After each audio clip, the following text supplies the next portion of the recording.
Não imaginas o que sinto, pois, para das aparências viver, simplesmente minto. Estou ferido, apesar de não parecer. Do meu coração está jorrando ódio, tristeza, sede de vingança. Em um rio de amargura, estou me afogando. A cada dia um pedaço de mim se esvanece. Estou sendo consumido pela sua ausência, me sinto perdido num deserto de solidão sem fim. Raspas dos ossos, feridas e sofrimento é tudo que tenho para oferecer, agora que me fizeram te perder. Eu sou o Edson Lustosa desde pequenininho, esse é o Rondocast Cultura. Esse poema, claro que não é meu, né? É do nosso convidado de hoje, o Ediel William, que está aqui comigo, vai ser entrevistado por mim, juntamente com a minha colega Jamile Batista, que está aqui dando ar da graça no Rondocast Cultura, né? Dando um reforço para mim aí. Quer fazer uma grande entrevista, não dá para fazer sozinho, né? Então, conto com a Jamile. Você sabe, né? Toda quarta-feira, Rondocast Cultura ao vivo no Facebook, no meu perfil, e depois ele fica disponibilizado no YouTube, né? O material editado, claro, e depois tem os cortes no Instagram, né? Eu falei Ediel William, mas na verdade é Ediel William, e eu vim saber disso hoje. Eu convivo já há um bom tempo com ele no mundinho dos dramaturgos rondonienses, né, Ediel? E aí eu aprendi que era Ediel, eu pensava que o nome era francês, mas não, é brasileiro mesmo. Ediel William, né? Eu estou aqui hoje acompanhado da Jamile, né? Ela vem dar essa força pra gente aí nessa entrevista com você. A Jamile, que é dessa nova safra, né? de jornalistas, formada aqui em Rondônia, na nossa Universidade Federal de Rondônia, né? E a primeira coisa que eu gostaria de saber de você, assim, porque eu te conheci num grupo de dramaturgos, né? Eu queria saber de cara, o que você está fazendo no momento, para daí a gente começar a conversa? Qual é a novidade da agora? Primeiro, obrigado pelo convite. Eu acho que é sempre importante a gente falar de cultura, falar do que a gente está produzindo e ter canais como esse que valorizam a cultura local é sempre importantes. Neste momento tem muita coisa acontecendo, né? Porque eu sou o que chamam de multiartista, então eu transito entre literatura, teatro, cinema, música. Então, em diversas linguagens eu atuo porque vivo única e exclusivamente da arte. Então, hoje eu não tenho uma atividade secundária ou a arte é secundária, não. Hoje você transita entre a literatura e a produção audiovisual, né? Basicamente. Ou mais alguma coisa? Assim, as principais seriam literatura e audiovisual, mas nesse momento tem um espetáculo sendo produzido, um espetáculo que eu escrevi, estou produzindo, mas a direção é da da Valdete Souza de Vilhena. Valdete Souza de Conterrânea, então, da nossa amiga Jamile. Nossa, é uma pessoa muito querida. Um abraço, Valdete. Ela tem o Acabuque, né? O Acabuque, que é o grupo de teatro, e eles estão bem estruturados lá em Vilhena. Maravilhoso, tem escola livre. Isso, sim. Um abraço para você, Val. Acompanhe seu trabalho. Fui em muitas peças teatrais. Uma vez a Val fez uma peça num prédio abandonado lá em Vilhena, que a gente tinha que subir nos últimos andares. Foi uma coisa assim, surreal. E eu tava falando mais cedo para ele, né? Que Vilhena, assim, tem se desenvolvido aos poucos essa parte da inserção no mundo artístico.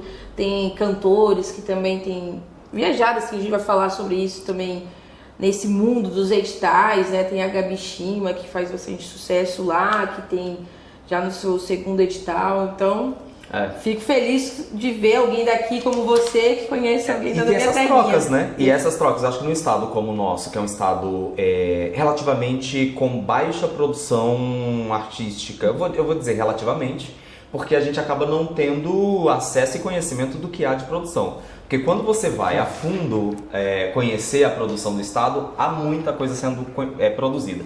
E essa relação que a gente tem aqui do norte do estado, com o sul do estado, com produções que conversam com profissionais de diversos lugares, eu acho incrível. Então eu transito nesses lugares em várias linguagens. Mas hoje você é multimídia, né? Mas o que é que brotou primeiro aí? Primeiro, eu acho que aí eu tenho que voltar na faculdade de letras, que é a minha formação inicial, né? Eu sou formado em letras. Aqui? Não, em Ariquemes. Sou de Ariquemes, nasci em Ariquemes, me criei, estudei lá, a minha graduação é de Ariquemes.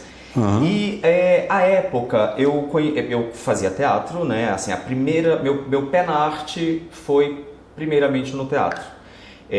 Lembro de, em 2009, pela primeira vez, pisar num palco fazendo um personagem que era um pai de santo, assim. E aí a gente tem vários contextos, né? Porque eu venho de uma família com base evangélica, e aí tem todas as camadas que a arte vai possibilitando você romper. E aí nesse período de faculdade eu fazia teatro e trabalhava no Irmãos Gonçalves. Então assim, era uma vida doida. Eu trabalhava de dia, estudava à noite e final de semana fazia teatro. Então era uma no teatro você atuava mesmo? Atuava. Eu comecei a convite do Lei Macedo, lá em Ariquemes, para fazer um personagem, e foi incrível, amei. Na primeira vez que eu pisei no palco foi dentro de um festival e saí como melhor ator coadjuvante. Uau. Foi assim, eu falei, quero fazer isso para sempre agora. Então, mas aí dentro da faculdade, que eu estava fazendo contabilidade, na verdade, quando eu fazia teatro. Aí eu troco para letras, porque eu falei, contabilidade não é meu lugar, eu vou ser um péssimo contador, isso aqui não é para mim. Aí migrei para letras. Quando eu migro para letras, eu conheço uma pessoa incrível que se chama Mônica Maria, que era minha professora de literatura. E aí eu acho que vale uma ressalva, que assim, a minha camada de leitura, ela vem da faculdade. Eu não tive leitura no ensino fundamental e médio. É isso que eu te perguntar, Ed, porque ver bem, tudo bem, a formação acadêmica, né? Mas assim, antes dela, né? Na tua adolescência, na tua infância... Não tinha leitura, porque eu venho de uma família evangélica e o que eu tinha de incentivo à leitura era a Bíblia. Então, assim... Tá, mas vamos lá. Não era culpa... Não é...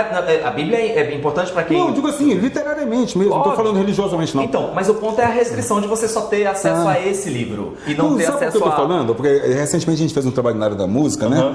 E muita gente foi iniciada na música nas igrejas. Sim, e até seguir outros rumos depois. E é incrível. Né? E assim, as igrejas evangélicas, às vezes tem um teatrinho bíblico, tem um... Não tinha? Algumas, né? Porque eu acho que... Eu sou da Assembleia, não tem... Tá. Tua denominação não tinha esse trabalho. Não tem. Então, mas assim, então literatura eu fui conhecer, porque assim, tem aquela literatura básica que você acaba sendo... que você acaba conhecendo na escola. Por exemplo, a primeira vez que eu tive acesso a algo diferente foi na 8ª série, quando eu troquei de escola. Me mandaram ler Memórias Póstumas de Brás Cubas na 8ª série. Foi um choque, assim. Eu nunca tinha lido um livro que não fosse aqueles contos de fadas. E aí, quando eu tenho acesso a Memórias Póstumas de Brás Cubas, eu tive um terror, assim. Então, eu não gostei, eu tive pânico daquilo. E é um livro difícil, Dificílimo. Tanto que quando eu leio novamente Memórias Póstumas de Brás Cubas na faculdade, eu fico... Meu Deus, era isso, é incrível, assim, amei. Mas graças a Mônica Maria. Eu tive isso com Dom Casmurro, que eu li quando eu estava na 7ª série. Eu acho que tinha que até rever isso nessas questões dos clássicos, né? Essa inserção nele quando a gente não está preparado para uma leitura. E quando eu li de novo na faculdade, também teve o Cortiço também. Muda, né? Muda, assim, a perspectiva. Você muda total a perspectiva. Agora, assim, por exemplo, o Machado, sobretudo, né, ele é um mestre também da construção de personagens, que vai ser muito útil para a gente dar dramaturgia depois. Total, né? Total. Pois é. Mas aí na faculdade, na releitura... Concluindo. A história é longa, né? Então, aí eu tenho acesso a toda essa literatura e na disciplina de literatura com Mônica, eu começo a mostrar para elas algumas coisas, porque a provocação da escrita durante a aula de literatura me fez querer escrever. E comecei a escrever os primeiros poemas, apresentava para ela, que massa, continua escrevendo, que massa, continua escrevendo. Até que um dia eu escrevo algo totalmente fora da caixa, sem rima, sem nada, só aquilo que eu estava sentindo. Quando eu entrego isso pra ela, ela falou, meu Deus, escreva desse jeito aqui, segue nesse caminho. Eu pensei, tudo que eu fiz antes era uma merda, né? Ela não gostou de nada, só estava incentivando. E aí quando ela fala pra eu escrever naquela linha que eu tinha apresentado, me abre um mundo assim e começa a escrever paulatinamente muito texto, muito poema. Até que um dia ela fala, vamos pegar todos esses poemas seus e compilar num livro. Aí eu vou para casa dela, a gente imprime todos os poemas e começa a organizar no livro. E a partir disso tem o meu primeiro livro que eu nunca lancei. Esse livro nunca foi lançado, porque eu não achava que tinha maturidade suficiente. E o que era? Era o nome, teve vários nomes, mas era Olhares Libertratores. Tratava do quê? Tratava-se de poemas sociais, assim como Poemas Virais e o outro Esgoto que eu lancei depois, tanto que tem alguns poemas que eu trago de lá pra cá, mas eu nunca achei que o livro como ele estava à época, ele estava pronto, e nunca lancei. Mas o lance ela vira pra mim e fala assim, porque nesse ínterim eu comecei a escrever escrever romances, né? Só que eu nunca conseguia passar do capítulo 5. Aí ela falou assim... E a intenção era quantos capítulos? Era, sei lá, 20, mas é porque eu não fazia um planejamento de escrita, né? Aí ela falou assim, talvez seja porque você está tentando criar um universo sem se preparar para ele. Por que você não escreve sobre o teu universo? Sobre algo algo seu? Porque eu estava escrevendo fantasia. E aí eu escrevi o primeiro livro de romance, que foi ele chamava Vinho Tinto. Aí eu não gostei da edição que a editora fez. Aí eu doei todos os livros. Mentira. Sim. Peguei, a gente acabou fazendo algumas vendas no começo, depois eu doei os livros. Mas o que você não gostou? A apresentação gráfica? Não gostei de nada, não gostei da apresentação gráfica, não gostei da correção, tudo era feito de um modo ruim. Era um monstrinho te chamando de papai. Sabe? Eu tinha vergonha. Eu falei, não. Aí eu troco, eu trago o livro, faço uma revisão, crio um teaser e relanço o livro com o nome de Cama de Casal. E aí tem esse, né? É o mesmo livro, só que aí eu trouxe, revisei, reestruturei, fiz tinha algumas coisas, problemas assim de datas que o livro que não foi feito pela revisão, sabe? A revisão não encontrou. Então eu reviso o livro e relanço ele como Cama de Casal. E agora no seu jeitinho. Agora tá. Tá do jeito que eu queria. Então é isso, eu começo na literatura nesse lugar, dentro da universidade, dentro da faculdade, a FIAR, com a Mônica Maria, que pra mim é a pessoa que me introduziu à literatura e graças a ela... Ela era professora de literatura. Hoje ela está no Mato Grosso como coordenadora do curso de letras lá. E teve um momento também que você sai de Ariquemes, que a gente estava conversando, e você vai para Curitiba. Isso.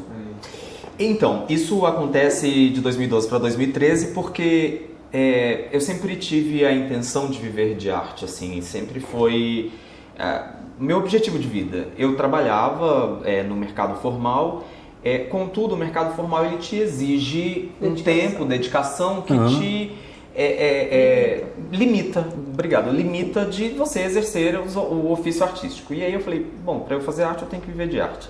Em Ariquemes, a gente tinha um problema seríssimos com a gestão de cultura. Nós fazíamos eventos e aí a gestão de cultura tomava para si o evento como se a gestão tivesse feito o evento, divulgava como se eles tivessem feito o evento. Enfim, era caótico. Mas não é só Ariquemes não, viu? Né? Pode ter certeza.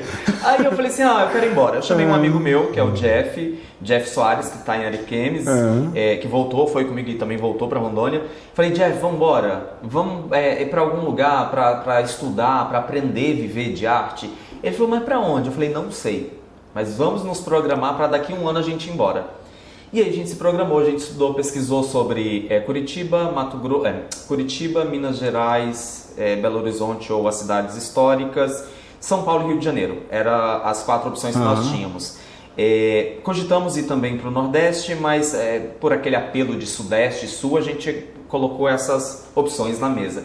E aí Curitiba se apresentou como uma opção porque o custo de vida se assemelha ao nosso aqui em Rondônia. Você tem muito mais opções, só que o custo de vida é similar ao nosso, no sentido de aluguéis, no sentido de comida, os preços são similares. O clima que não é nada similar. O clima é maravilhoso, né? Eu amo frio, assim, se eu pudesse. A única coisa que eu não gosto em Rondônia é do calor, assim, eu amo frio. Você sabe que o dia que eu tive a oportunidade de conhecer Curitiba, né, executando um projeto, aí eu saí para fazer compras, né? O que eu comprei? Luva, gorro, jaqueta.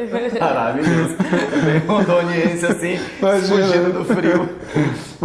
Eu amo frio. E aí lá, decidimos ir para lá especialmente por conta do transporte público. Porque como nós iríamos morar numa área periférica inicialmente, depois a gente acaba mudando para o centro, mas inicialmente o nosso destino era periférico, a gente queria saber como chegar ao centro rápido. E a cidade onde você chega no centro rápido é Curitiba. Você tem uma estrutura de transporte muito boa. E lá eu estudo audiovisual. E Uau. por isso que hoje, no estado de Rondônia, eu estou, né, como conselheiro do audiovisual e presidente do Conselho de Política Cultural, por conta desse estudo inicial em Curitiba. E após isso, depois desse estudo em Curitiba, eu retorno para Rondônia para produzir o curta-metragem Ana em 2018. E depois disso, eu permaneço em Rondônia. Tá ótimo. E agora, degustando um delicioso café que eu fiz aqui para meus amigos, nós vamos dar sequência no nosso Rondocast Cultura, né? Ed, você falava aí do processo do poeta cantar o seu quintal para ser universal, né?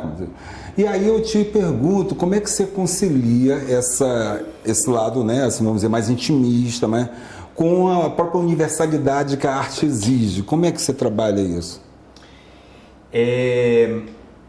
Assim, uma das minhas inspirações é Lavoura Arcaica, do Radon Nassar, que tem uma prosa poética, assim, que não importa em qual lugar do planeta tu esteja, aquilo te comove, você se conecta, porque é um tipo de literatura que, ao mesmo tempo que carrega uma poesia cheia de símbolos, traz uma naturalidade para as relações humanas.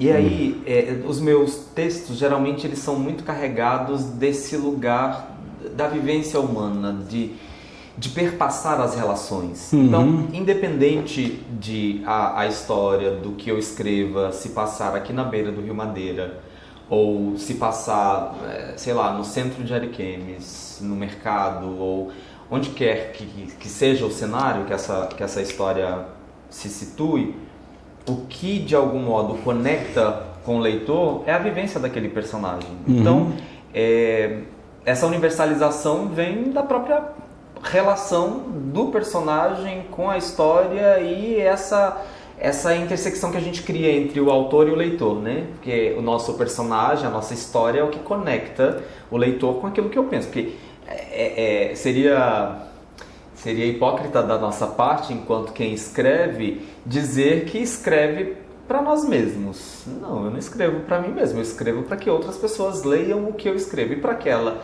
tenha interesse de ler, ela precisa se conectar comigo, em algum nível. E aí essa conexão se dá por essa universalidade dos personagens, independente do local. Aí eu acho que o local, por exemplo, esse livro agora que a gente vai lançar, que é o Conto de Quase Amores, eu acho que é o livro que mais tem Porto Velho, porque eu estou em Porto Velho desde 2019, né? Então é pouco o tempo que eu estou aqui. Parte da minha produção literária não foi em Porto Velho, parte da minha produção literária nem se situa necessariamente num lugar real. Muitas vezes eu coloco, por exemplo, tem Horizonte é uma fantasia, então se passa num Brasil distópico, né, numa linha temporal distópica e tal. Então ele situa as histórias aqui em Porto Velho. Mas quando você lê, inclusive é o livro que a gente vai lançar no mês que vem, né? Não, eu trouxe aqui para vocês virem, mas ainda não foi lançado, dos próximos trabalhos. Mas assim, nele o que é universal é o amor, que não existe, inclusive. Todas as histórias que acontecem nesse livro. Spoiler que ninguém vai ser feliz. Ninguém é feliz nesse livro, entende? Então é nesse lugar que de algum modo haverá conexão com alguns leitores, outros não. E eu tenho ciência disso, porque há aqueles que acreditam no amor, na plenitude do amor, e que ao ler vai ficar frustrado, porque vai chegar um momento na expectativa, não, essa história vai terminar bem. E nunca vai terminar bem, porque é contos de quase amores. Mas, Miguel, tudo bem. Ele tem uma capa bonita, né? Você gostou? Ficou o projeto dela. É legal. Eu posso falar sobre a capa? Por favor, sim, porque eu vejo que tem elementos aqui que a gente já conhece. Isso, a igrejinha, o barranco e tal. E quem é que criou a capa? Quem fez a capa é o Deva, é um artista daqui de Porto Velho, e ele tem 10% da visão de um olho e é cego do outro olho. Caramba. Essa capa foi feita por uma pessoa que tem apenas 10% da visão de um olho. E, aliás, não só a capa, né? Dentro do livro tem as ilustrações e todas elas foram feitas... então por isso o preto e branco, o contraste, né? Que é o que ele percebe, né? Não só isso. Se você olhar os meus livros, todos eles, até agora, exceto Cama de Casal, Todos eles que vão para o lugar da poesia, para o lugar da prosa poética, o 9 Minutos, por exemplo, todos eles são capa preto e branco. É cama de casal? Como é que é? Não, o Cama de Casal é de um romance LGBT, então ele é colorido. Aí é o único colorido. Mas que eu tenho. a capa, como é que é? A capa é colorida. Ah. Os demais são tudo capa preto e branco. E ele até falou que esse Cama de Casal é a releitura de um livro que É você não a gostou. revisão, A né? revisão, né? É, revisão do vinho tinto. Aí todos eles a gente tem trazido para esse lugar. O que traz essa coisa da semiótica da pessoa cega é a questão dos traços mesmo, que eu pedi Os para ele. traços... Meu pai hoje, ele é deficiente visual. Ele perdeu a visão de um olho completo, né? E só tem 35% de um. E eu vejo, né, essas marcações quando a gente vai se aprofundando, que é a marcação da pessoa que tem dificuldade de enxergar. Isso. E é mais forte, né? Esses aqui. Isso. Se fossem impressos, no caso, eles seriam ondulados. Isso, teria essa força. Sim, se tivesse um relevo, nessa né? estética aí vem a questão da deficiência que... Tá, tô entendendo. E foi uma escolha, né? Foi uma escolha É um nossa jogo de junto. luz e sombra que, na verdade, remete a uma textura, Isso. né? Seria uma textura. Exato. Muito bom, parabéns. Exato. Ai, obrigado. Eu tô bem curiosa, até já queria... Eu vou dar eu vou dar uma adiantada pra vocês, né? Porque ele vai ser lançado no ano que vem, mas eu já entrego e espero vocês no dia do lançamento. A gente vai publicar em breve a divulgação, a gente está organizando um evento de lançamento lá no Tapiri, legal. já conhece. E todas as cópias serão doadas, a gente não vai vender o livro, assim, por ter sido feito. É um livro publicado com recursos do edital 10 de 2024 da Lei Paulo Gustavo, Seja o Céu. Então, todas as cópias, 700 cópias, serão doadas. A gente não vai Legal. comercializar. Até aproveitando, eu aproveitar para fazer meu comercial aqui, nós mantemos na zona leste de Porto Velho, na rua Rosalina Gomes, 9341, a Biblioteca Comunitária Edson Lustosa. Recebemos doações, já temos hoje um acervo considerável. Se Deus quiser, com o apoio de alguns amigos aí da política, em breve nós vamos montar uma sala itinerante, levar a leitura ao encontro das pessoas, né? Mas por enquanto estamos lá, então nós aceitamos doação. Você entra em contato pelo meu telefone, 981427152, nós agendamos, vamos buscar na sua casa, não precisa se preocupar, certo? E então é um espaço, né? A biblioteca é sobretudo um espaço de cultura, de arte, é isso que a gente pretende, né? Um ponto de encontro dos conhecimentos, dos saberes, ali na zona leste de Porto Velho. Mas, Lidia, você falou aí a gente não pode ser hipócrita de dizer que escreve sem a pretensão de ser lido, né? É óbvio, né? No caso, nós que você, acho que também participa da dramaturgia, né? Nós dramaturgos vamos além, né? Nós não queremos apenas ser lidos, nós queremos ser encenados, né? Para nosso texto. Eu tenho uma frustração enorme, né? Eu ganhei o prêmio Funarte de 2018, né? Teatro Adulto, região norte, professor Adailton da Uni, ganhou um teatro infantil, professor de teatro. E eu não vi nem a peça do Adailton ser encenada, e muito menos a minha, né? O Adailton ainda tem lá o Teatro Ruante, né? Que ele pode fazer uma montagem. E assim você não sabe a frustração que é, realmente, né? Você dizer, seu texto está ótimo, só que ninguém viu, né? Só a comissão julgadora, né? Você já passou por alguma situação assim, de você saber, você receber elogios e você se ressentir disso? Poxa, eu queria que mais pessoas tivessem acesso. Eu acredito que qualquer artista em Rondônia, independente do segmento, eu creio que tem essa frustração, assim. E essa frustração, ela vem especialmente porque não há uma produção fomentada no Estado. Então, se você não fomenta a produção no Estado, ela diminui. Se diminui, logo não vai... O dramaturgo não vai ter função se você não tem grupos que estão demandando por obras a serem encenadas.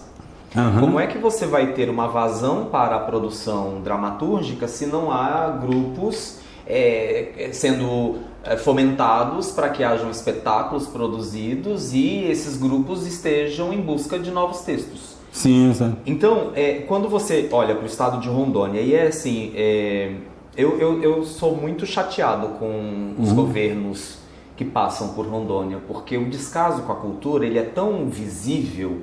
Inclusive nós estamos fazendo uma movimentação que começa amanhã, que é em defesa do Teatro Guaporé, já que estamos falando de dramaturgia. O Teatro Guaporé, para quem não sabe, foi cedido para o TJ pelo período de 20 anos. Tá. Mas Teatro o que é? Guaporé. Vai ter um departamento cultural da Não, o Justiça? Teatro Guaporé, o prédio do teatro vai ser cedido para, já foi feito assinado o o termo do governo do estado de Rondônia, cedendo o prédio, o teatro. Pois é, mas qual a finalidade? Porque, por exemplo, a várias execuções penais apoiou aquela Bizarros, né? Com espetáculo teatral e tal. Tudo bem. Então, tudo bem. Aí você tem teatro e justiça caminhando Não, juntos. tudo bem, mas não é esse o ponto. O ponto é, Pois é, mas o que vão fazer? eles que vão cuidar do teatro, a pauta vai passar por eles, assim, a gestão do teatro deixa de ser da FUNSER e passa a ser do TJ, porque o governo está querendo se livrar dos custos que o teatro tem, porque um teatro daquele para manutenção mensal, se você chegar lá hoje, aquele teatro está sem ar-condicionado. O Teatro Guaporé já é aquele que o menor. O de trás, o menor. O grande ainda está com a FUNSER. Eu vi que o grande estava passando por algumas reformas, mas essa demanda de ar-condicionado, pintura, infelizmente, assim, Dá tristeza, dá raiva, né, de falar. Até um ponto eu nem sei se eu poderia emitir, né, mas dá uma tristeza, por causa que é um lugar que é para todos, é uma dificuldade você conseguir esse espaço. Assim. Ponto, você falou para todos. Ele é um equipamento cultural que é para todos no sentido, tanto os artistas quanto a população. Os artistas terem acesso, tem uma taxa que se paga para utilizar e a população não ter acesso. No estado de Rondônia, os equipamentos culturais são baixíssimos. Nós temos 3 teatros, que é o Teatro Guaporé, o Palácio das Artes e o de Ariquemes, que é do estado, gestão do estado. Nós temos a biblioteca estadual, nós temos o museu. Esses são os grandes equipamentos que a gente conhece do estado. E aí o governo está querendo se livrar de um deles, e aí o que eu vejo é que a intenção não é se livrar apenas do Guaporé. O Guaporé é só o primeiro. Porque assim, não tem justificativa para você tirar um equipamento da gestão do Estado, que é o responsável legalmente, tanto pela Constituição Federal, quanto pela pelas leis que regem a cultura do Estado. O governo do Estado não poderia passar a gestão desse teatro para o TJ. Então a gente vai começar uma movimentação a partir de amanhã em relação a isso. A gente fica bem chateado com isso. Mas o ponto de eu trazer isso à tona se o governo do Estado não se importa com os equipamentos culturais, se o governo do Estado não investe em cultura, você sabe quanto que é investido em cultura por ano? Então, você sabe que é baixíssimo, é ínfimo. Sim, sim. Se você tem 2,8 milhões para 52 municípios, isso equivale a 57 mil reais. Se você dizer que está fomentando a cultura no estado, com 57 mil reais por cada município, não faz o menor sentido. Agora, Ed, vem cá, vamos sonhar a partir do real, né? Tudo bem, passou para a gestão da Justiça. No Rio de Janeiro, você tem o Centro Cultural da Justiça Federal. Inclusive assisti peças de teatro lá, ali na Cinelândia, né? Centro Cultural da Justiça Federal, com teatro, assisti peças de teatro funcionando e tal. E você tem outras instituições, né? O Centro Cultural dos Correios, Centro Cultural do Banco do Brasil. Da Caixa. Caixa é Caixa, Banco Brasil é banco, né? Sesc ainda vai mais, que é serviço social e tal, da Brasil Cultura, né? Mas assim, eu quero falar do Judiciário, né? A Justiça Federal, dos Correios, que é uma empresa de logística, não é uma empresa de cultura, né? Então, assim, será que a gente não consegue sensibilizar, né, agora Talvez a Justiça para que ali seja um espaço cultural? Então, assim, o termo diz, o nosso problema não é a sessão, assim, o problema é que foi feito a revelia de qualquer discussão com o segmento cultural, com o setor cultural, com os segmentos da cultura, não houve nenhuma discussão, foi feito a revelia do Conselho Estadual de Política Cultural, foi feito a revelia dos próprios órgãos culturais do estado de Rondônia, pelo que os gestores falam. Então, foi algo que veio de cima sem nenhuma discussão. Nossa questão o Tribunal de Justiça pode ter o teatro dele para trazer as questões que estão vinculadas à justiça e está tudo certo. Você muito bem citou o Bizarros, que é fomentado pelo Tribunal de Justiça, mas o nosso ponto é o seguinte: a partir do momento que a gestão passa para o TJ, quem dita as regras de como vai se ter acesso ao espaço é o TJ. O termo de concessão diz que não pode mudar a finalidade do teatro e que tem que seguir cultural. É cultura, tá. Segue cultural. Mas vamos lá. Em 2018 eu assisti um espetáculo do Sesc, e o Sesc hoje é uma instituição que tem utilizado bastante o Teatro Guaporé para trazer aqueles espetáculos do palco giratório. E o espetáculo tinha uma mulher em cena, duas mulheres em cena, elas falavam sobre violência contra a mulher. Não sei se você assistiu, é um que tinha facas. Não. Em algum momento, lembra desse espetáculo? Em algum momento elas ficam nuas no palco. E aquele espetáculo não é sobre sensualidade feminina, não é. É sobre a violência contra a mulher. Um espetáculo como aquele não poderia... E a nudez tinha um propósito dramaturgico. Tinha, lógico. Tá. Um espetáculo daquele pode ser barrado pelo fato da nudez. O TJ pode entender que não quer espetáculos que tenham nudez, e numa conversa de bastidor eu ouvi algo sobre isso, de que vai ter regramentos como esse. Não há como você tolher A ou B, espetáculo A ou B. O que você deve, de acordo com a lei, é colocar qual é a classificação indicativa do espetáculo e colocar a sinopse do espetáculo. Você não pode, isso que eu falo, dentro de um país democrático, dizer o que pode e o que não pode ir para o palco. Desde que não seja, obviamente, não ofenda... Então, desde que não ofenda direitos, né? E desde que você coloque a classificação indicativa... Você não pode ter censura em relação ao que faz. Cá, você tocou nesses assuntos do Estado. Eu queria te dar a oportunidade aqui, porque recentemente eu vi uma manifestação, acho que nas redes sociais, né, de um imbróglio com a Procuradoria-Geral do Estado. Eu lembro disso. Né? As ONGs em Rondônia, pelo menos aquelas que eu tenho conhecimento, também não são muito satisfeitas. Né? Até porque o decreto que regulamentou as parcerias das ONGs com o Estado, decreto 21431 do governo Confúcio, é uma porcaria. É um mau legado do Confúcio Moura. Né? Não bastasse o governo Confúcio ter prometido uma feira do livro que nunca aconteceu.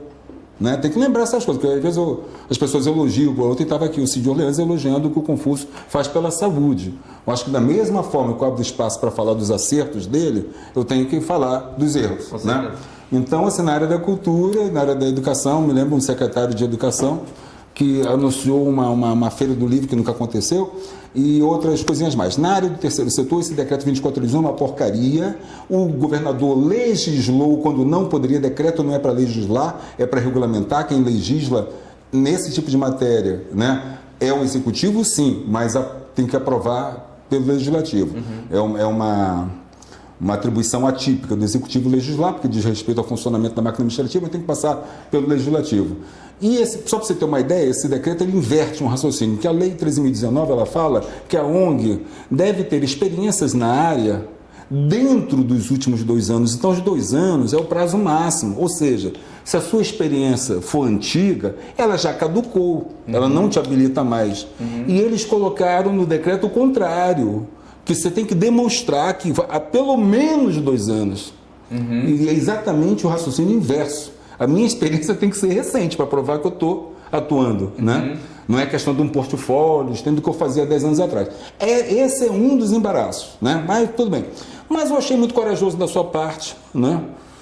Você se posicionar, porque eu já me posicionei, né, em ofícios, em situações específicas, né? Disseram para eu ter respeito com os procuradores, que eles estão fazendo o melhor pelo Estado de Rondônia, e quando eu podia me manifestar daquela forma, eu sou meio desbocado mesmo, mas tudo bem. Mas eu não fui tão desbocado, não. Eu só falei que as exigências que estão fazendo eram estapafúrdias. E se quiserem me processar, um favor, porque aí eu exerço a exceção da verdade, provo em processo que o que eu estou dizendo é verdade. As exigências são estapafúrdias, extrapolam o que determina a lei. Mas tudo bem. Eu achei muito corajoso da sua parte você se posicionar publicamente em relação a uma hipocrisia institucional. Era, né? Sobre os prazos, né? Então, fica à vontade, tá? A gente, inclusive, a gente teve êxito, Sim, né, a partir daquela... Você gravou um vídeo que era o prazo das pessoas que estavam gravando, que não dava tempo para emitir... Então, então, a gente... Sabe qual é o grande problema da produção cultural no Estado? E por que que a gente dá um passo para frente, 2 para trás na produção? Porque é isso, ao invés da gente estar preocupado com o criativo, né? Com como que nós vamos fundamentar nossa identidade. As nossas energias se esvaem na burocracia. Isso, né? à época, a gente estava tentando mostrar para a Sejusel e para a PGE da Sejusel e do Estado que o que eles estavam fazendo era um desfavor para a cultura, porque o prazo que eles haviam dado para nós executarmos os projetos, eles eram prazos ínfimos, quando a Sejusel teve prazos exorbitantes para lançar os editais, perderam prazos e tudo mais. Então, assim, a partir da nossa movimentação enquanto conselho, e ali eu estava como conselheiro, né, eu acho que também parte desse lugar de representatividade, né? Eu, enquanto indivíduo, o Éder, tenho minhas opiniões e acho que a opinião de todo mundo é válida. Mas enquanto conselheiro, à época conselheiro da setorial do audiovisual, falando sobre um edital que era sobre a LPG, um recurso de audiovisual, a gente tem um peso no que fala, né? Que é uma representatividade de um colegiado, né? De uma setorial. Então, assim, nós tivemos um diálogo muito bom com a Sejusel a partir daquele vídeo e fizeram uma errata e nos deram mais tempo, né? Uma briga do conselho, uma briga que a gente travou. Agora nós estamos com uma outra briga por conta de um edital que foi lançado e que tem problemas, porque assim, não nos ouvem quando é para nos ouvirem, e aí quando sai o edital, a gente tem que provar que está errado. Mas a gente já tinha avisado que seria errado na época da construção dos editais. Mas é isso, eu acho que assim, faz parte do nosso lugar de luta se colocar. Eu tenho medo, óbvio, de me colocar, mas eu vou com medo mesmo. E aí medo, entenda medo em várias camadas que vocês quiserem entender. Sim. E eu estou falando de todas elas. Sim. Há um receio, porque você está lidando com forças que são maiores. Mas assim, eu acho que não dá pra gente ficar calado. Porque os que vieram antes de nós e brigaram para que nós tivéssemos esses direitos garantidos hoje, tiveram muita coragem. E a gente precisa ter coragem para garantir para os próximos. Eu não sei se daqui 10 anos eu estarei atuando enquanto um criador da cultura, eu não sei qual é o meu futuro. Mas se eu estiver ou se outras pessoas estiverem, a nossa briga hoje é para que a cultura do estado de Rondônia seja valorizada. Né? Para que os governadores, os prefeitos e todo mundo que está na gestão pense a cultura não como um gasto, mas como um investimento, como um setor que dentro da economia tem um papel fundamental. A movimentação da cultura dentro do PIB é maior do que o setor automobilístico, investe-se mais no setor automobilístico e tem-se menos retorno do que na cultura. Então, por que é que não se investe em cultura? É porque cultura, quando você investe em cultura, você faz aquele cidadão sair do senso comum e refletir. E pensar. E pessoas pensando na sociedade é perigoso. Se você coloca... assim, eu tenho isso da minha família. A minha família, depois que passou a ter acesso a outras coisas, para além daquilo que era o comum e o que era imposto desde cedo, a mente se abriu. Eu tenho pais que hoje são... os pais que eu tenho hoje, eu queria ter tido quando eu tinha, sei lá, minha infância, minha adolescência. Então, a cultura transforma o pensamento das pessoas. E os governos têm medo de pessoas que pensam para além do que se manipula. Esse é o ponto. E é por isso que nós, produtores culturais, então, né? Olha, eu queria te chamar uma outra hora que me esticar, muito sobre esse tema da política cultural, né? Hoje a gente dispõe só de uma hora, coisa meio corrida aqui, né? A gente já vai se aproximando aqui no encerramento, eu quero te dar a oportunidade de concluir teus raciocínios. Mas eu quero primeiro expressar assim, a minha satisfação de ter você aqui, porque para mim você representa esse novo, né, aqui da produção cultural de Rondônia. A gente se conheceu naquela oficina do menino do Euler, né, de dramaturgia. Do Tapiri. Isso, foi.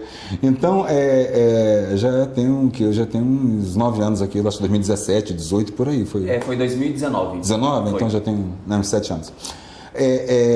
Fazia tempo que eu não te vi, fico feliz de te ver aí atuando, né, fazendo, acontecendo. E o mais gratificante, eu acho, disso tudo é porque você é um cara daqui do interior de Rondônia, né? Teve a oportunidade de fazer uma graduação no interior de Rondônia, né? E hoje foi para fora, voltou, está aqui em Porto Velho produzindo, né? Então acho que isso para a gente que pensa Rondônia, isso é muito gratificante, né? A gente vê que a gente já tem coisas assim, Jamile, com a cara, né, efetivamente de Rondônia, e uma cara boa, né, aquele regionalismo barato que tem também. Não vamos ser hipócritas aqui não, tá? Sim. Entendeu? Eu não aguento mais músicas com letras aí falando de tacacá e coisa, eu não aguento mais. Pô, vamos, né? Rondônia não se resume a uma coisa de tacacá, pelo amor de Deus. Não, se for uma música de tacacá boa, eu acho legal. Tacacá, o problema não é bom. O problema é quando você usa isso de uma forma repetitiva, banal, né? Sim. Nesse sentido que eu falo, Sim, né? sim, Não. Então, assim, fica naquele lugar comum, né? Então, e a gente tem uma universalidade muito, né, grande pela própria formação, né, do nosso estado, né? Jamília também um outro exemplo de uma moça do interior de Rondônia, fez a graduação no interior de Rondônia e hoje está aqui com a gente na capital, né, contribuindo com o jornalismo. Então, eu, infelizmente, tenho que encerrar por causa do horário, né? Esse foi o Rondocast Cultura. Lembrando que toda quarta-feira é cultura, depois eu vou passar a palavra para eles. Segunda-feira, você sabe, nós falamos de política, terça-feira é saúde, quarta-feira é cultura, quinta-feira educação e sexta-feira é espiritualidade, né? Com o padre psicólogo Marcelo José. A nossa pauta aqui é diferenciada, né? Me traga no dia da política também, cara. Eu quero falar. Então, gente, essa nossa pauta aqui, a gente está procurando fazer um trabalho diferenciado no Rondocast Cultura, procurando contribuir com a cultura. E para você que gosta da cultura de Rondônia, eu tenho uma notícia que me chegou da Associação Cultural Amigos da Leitura, né? Que vai ser realizado o Rondofest 2026, Festival Rondônia de Música. A primeira edição ficou a cargo do Centro de Estudos e Pesquisa de Direito e Justiça, com foco no direito autoral, e essa segunda edição fica a cargo da Associação Cultural Amigos da Leitura, com foco no desenvolvimento da economia criativa. Né? Olha que interessante. Então, vai ser em Vilhena, no final de abril, dia 30 de abril, e no dia 1º e 2 de maio, acho que é isso, né? Então você já fica sabendo, você que é músico, né? Vai ser com a mesma estrutura que foi o Rondofest, que você fica atento no site do Rondofest de 2025, que ele vai ser atualizado com esses dados para você participar do Rondofest 2026, né? Os cães ladram, a caravana passa, meu irmão. Mas como passa? E vamos aqui então com as palavras da Jamile, avaliando essa participação aqui no nosso Rondocast. Antes de passarmos a palavra ao Edia. Eu fico bem feliz de ter participado, queria ter vindo com um Preparão a mais. O Edson me pegou na hora do almoço, no pulo do gato. Mas eu fiquei feliz de te conhecer, já tinha ouvido falar, o professor Juliano da Unir já tinha falado daquele filme do Planeta Fome. Queria ter tempo para ouvir sobre isso. Acho que nosso estado, eu estava até conversando anteriormente, mas assim, ele ensinado a não valorizar nossas representações aqui. E depois que eu saí de Vilhena, que é a minha cidade natal, no qual eu gosto muito, eu tenho tido acesso a muitos cantores aqui, a história. Nosso estado não se resume talvez só à Estrada de Ferro, mas tem várias outras coisas assim maravilhosas que acontecem aqui. O acesso assim à cultura, ele é precário, mas ele ainda existe e eu fico feliz de ter esse acesso, sabe, de ir no mercado cultural, de tomar um café da manhã regional, de poder ler um livro de alguém que escreveu daqui. Eu conheço muito a Monique Pereira, né, que também está nesse mundo, né? Ela tem um livro, tem um curta sobre os encantados da floresta. Então tem muitas coisas assim maravilhosas, cantores. Hoje eu tenho assim, conhecimento com vários aqui do nosso estado. Eu tenho um amigo meu que ele é cantor indígena de rap. Então é muito legal ter isso. Eu fico feliz de conhecer. Já tinha visto seu vídeo lutando pela classe do audiovisual, já tinha ouvido falar de você, então foi uma surpresa bem agradável, espero vir com mais tempo e que a gente também possa trocar figuras no WhatsApp. Com certeza. Edia, com você a palavra. Eu quero agradecer, sobretudo, por pensar cultura, né, por abrir espaço. Eu comecei agradecendo, acho que finalizar agradecendo porque o estado de Rondônia, durante muito tempo, as pessoas do estado foram ensinadas a acreditar que nós não temos uma identidade cultural. Não, nós temos uma identidade cultural que perpassa múltiplas identidades de norte a sul do estado. E por sermos um estado tão jovem e que para o nosso processo de desenvolvimento e de colonização do nosso estado, muitas pessoas de diversos lugares do país vieram para cá e de outros lugares do mundo também. Então, a nossa identidade é essa pluralidade da forma de falar, a pluralidade nos gostos pelo que comer, né? Nós podemos não ter necessariamente um prato típico, mas a gente tem vários. E são pratos que vieram de outros lugares, são pratos que são nortistas, que são sulistas, que são do centro-oeste, enfim, aqui tem de tudo. E às vezes as pessoas, por não entender que isso também é uma identidade, acabam dizendo que nós não temos identidade. E a identidade, o reconhecimento da identidade passa pelo lugar de você se ver na tela, no livro, de você se ver no palco. E isso é a arte que faz. É quando a arte assume o papel de mostrar para o cidadão que ele pertence a algum lugar. E às vezes a falta de pertencimento nosso passa pelo lugar da ausência de investimento em cultura.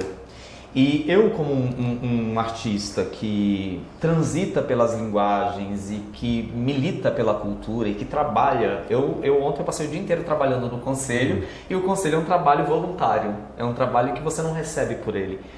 Justamente por estar nesse lugar de doação pela cultura, eu vivo todos os meus dias para pensar o que a gente pode fazer para que as pessoas que não têm acesso passem a ter acesso à nossa cultura, à nossa identidade. E é graças a projetos como esse da LPG, como da PNAB, da LAB, que vem recurso de fora, que a gente tem conseguido fazer as nossas manifestações serem produzidas. Espero muito que o estado de Rondônia comece a valorizar a cultura e investir em cultura. E quero convidar a todos a seguirem os meus perfis, as redes sociais, especialmente o Instagram, que é o mais atualizado. Ainda assim eu tenho problemas para atualizar minhas redes sociais, mas lá é onde eu divulgo quando tem lançamentos, e é onde eu vou divulgar o lançamento do Conto de Quase Amores, que é a próxima obra a ser lançada no mês que vem. E aí, para me encontrar, é Edir William no Instagram. É D-I-R William, né? Isso. No Instagram. Isso. Lá eu tô diferente, tô com cabelo grande, com mechas douradas. Vai voltar a ser cabelo grande, porque eu acabei cortando. Mas o cabelo lá tá maior. Acho que eu tô usando uma camisa lilás, rosa, alguma coisa assim. Então é isso. Bacana. Bom, gente, amanhã então nós temos o nosso Rondocast Educação, sexta-feira Espiritualidade, né? E você pode participar, você pode encaminhar no meu WhatsApp mesmo, 981427152, né? Vou repetir, 981427152, né? Ou, como já falei aqui, Nau Ok Uno Kvadu Sep Uno que vim do, né? Em Esperanto, né? Lembrando que aos sábados nós vamos ter as nossas... aos sábados a gente tem nossas reuniões do Clube de Esperanto. Ah, que legal! Entendeu? Você que é da área da linguística aí, que né? Legal! Então, né? E aí, lembrando o nosso Rondonia Esperanto Clube, né? Que vi povas parole no Esperanto comigo, né? Onde você pode conversar em Esperanto com a gente. E então, gente, muito obrigado mais uma vez, e um abraço para Lúcia Lu, que ficou com a gente aí acompanhando pelo Facebook ao vivo. Lembrando que daqui a pouquinho esse material vai estar no YouTube, no canal Rondocast. Muito obrigado.